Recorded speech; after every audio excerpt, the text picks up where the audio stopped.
বন্দরনগরীর বেশিরভাগ সড়কেই এখন এমন বেহাল অবস্থা।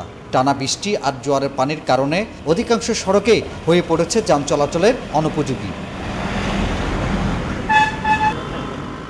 খানাখন্দে ভরা সড়কগুলোতে প্রতিদিনই ঘটছে দুর্ঘটনা, বিকল হচ্ছে যানবাহন। নতুন ব্রিজ থেকে এখানে একদম বাস টার্মিনাল পর্যন্ত এই অবস্থা, আর ওদিকে তো আছেই। একদম নষ্ট হয়ে গেছে রাস্তাঘাট। রোডের জন্য আমাদের পাস অনেক নষ্ট হয়ে যায়, অনেক গাড়িগুলো অনেক ক্ষতি হয়, অনেক ভাঙে গেছে তো রাস্তা। আমরা আসতেও খুব গাড়ি পল্টি দিতে চাইতেছে এরকম। 1 ঘন্টার পর 5 ঘন্টা চলে যায়।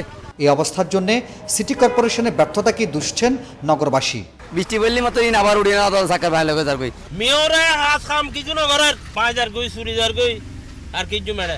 সিটি কর্পোরেশন যদি করতো কাজগুলো করতো, আমরা গাড়ি চালাইতে মজা পাইতাম। নগরীর দুর্বল ড্রেনেজ ব্যবস্থা এবং জলাবদ্ধতার কারণে সড়কে খানাখন্দের সৃষ্টি হচ্ছে বলে মনে করেন নগর বিশেষজ্ঞরা। বর্ষাকালে রাস্তার মেনটেন্যান্স ওয়ার্ক যেটি হয় সেটিও আবার প্রকৌশলগত দিক থেকে যথাযথভাবে করা সম্ভব হয় না।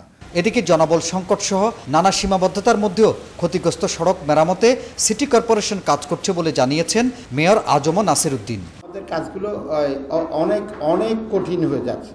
এখন কেউ যদি মনে করেন যে বলার চেষ্টা করেন যে আমরা করি নাই, আমি বলবো যে এটা দুর্ভাগ্য ছাড়া আর কিছু নেই। জনদুর্ভোগ কমাতে দ্রুত সড়ক মেরামতের দাবি জানিয়েছেন নগরবাসী। হাসান ফেরদৌস, 21 টেলিভিশন, চট্টগ্রাম।